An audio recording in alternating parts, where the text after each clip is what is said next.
Alors, nos prières ce matin sont avec les familles de ces otages qui ont perdu leur vie, qui sont morts. Kfir et Ariel Bibas, qui avaient 4 ans, et l'autre 9 mois, avec leur mère, Chiri, et un autre monsieur, Oded Lipschitz, qui avait 84 ans, et pourtant qui a été reconnu comme étant quelqu'un qui a toujours euh, essayé d'amener les droits des Palestiniens et de les aider avant sa retraite.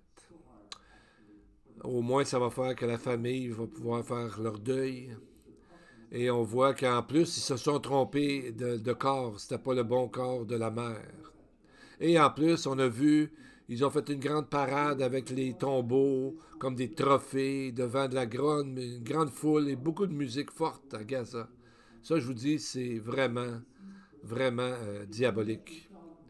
Dans Deutéronome 21-23, Dieu dit aux Israélites quand une personne est décédée, tu l'enterreras sans faute le jour même.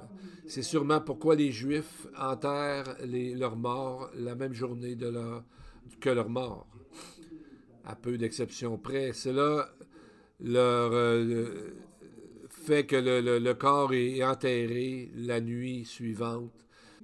C'est comme une façon de montrer notre humiliation et tout ça.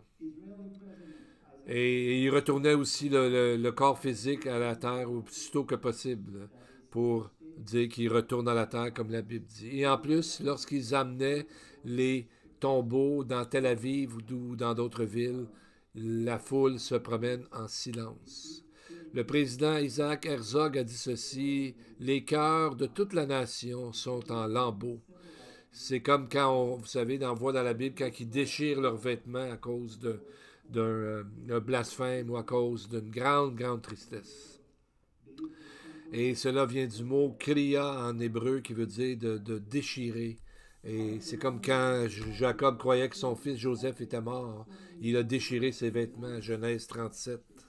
Même façon, dans 2 Samuel 1, le roi David et tous ses guerriers ont déchiré leurs vêtements quand ils ont appris la mort de Saül et Jonathan.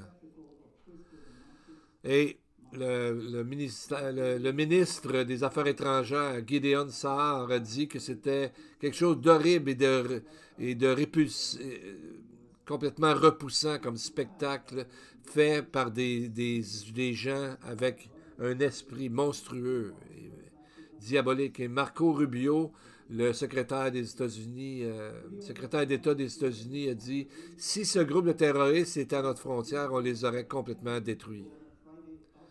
Et en plus, pour ajouter à leur affliction, ils ont mis 3 bombes dans des autobus à Bat Yam, qui est pas loin de Tel Aviv. Ces 3 bombes ont explosé dans les autobus. Mais ils avaient mis les détonateurs pour sauter le vendredi durant le pré-sabbat, mais ils se sont trompés d'heure. Gloire à Dieu, parce qu'il y a eu moins de morts. Et ces bombes aussi, il y en a trouvé d'autres, mais il y a une femme qui a trouvé que c'était un peu bizarre, ce paquet-là, donc elle a averti les gens quelques minutes avant que ça explose. Et merci Seigneur pour cet autre miracle. Chaque bombe avec 5 kg ou 11 livres d'explosifs, ça, c'est des explosifs militaires en termes du dommage mortel qu'ils peuvent faire. Encore là, le Seigneur s'est arrangé pour qu'il y ait le moins possible de gens blessés. Et ce groupe est à l'intérieur de la bande de Gaza. Donc, une autre bonne nouvelle, c'est qu'ils ont relâché aujourd'hui 6 otages. Mais quand on voit ça, c'est que dans le fond, les deux jeunes enfants et la mère, ils n'ont pas été tués, ils n'ont pas été tués par une bombe comme ils ont dit faussement, mais ils ont été martyrisés, ils ont été tués brutalement, qui a été dit. Donc on voit le mal total dans cette approche, cette façon de faire. Mais il faut toujours se rappeler que les guerres et les bruits de guerre, comme la Bible nous dit, ça vient que déjà dans le ciel, il y a une bataille spirituelle. Il n'y a aucun pouce de terrain sur terre qui n'est pas réclamé par l'un ou par l'autre, par Satan ou Dieu. Tout appartient à Dieu, mais tout est en combat présentement, spirituellement.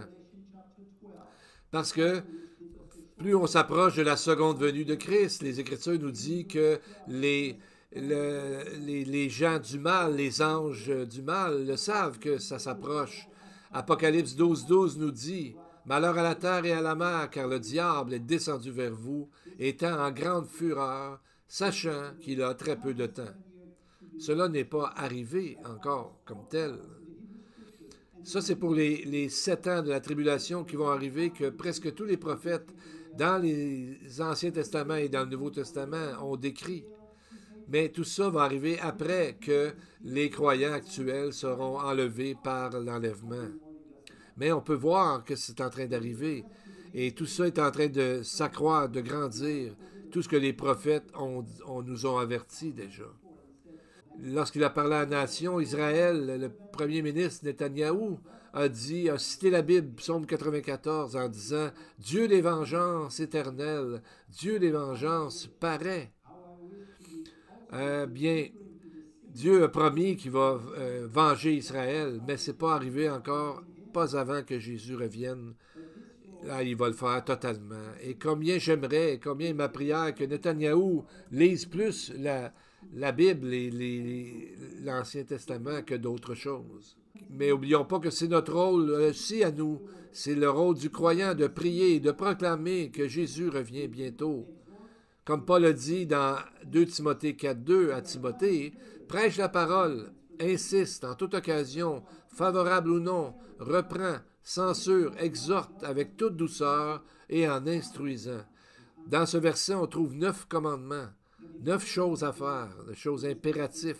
Et on voit, il dit, prêche la parole, déclare-la, fais connaître ce que Dieu a écrit dans son livre, parce que le temps est proche.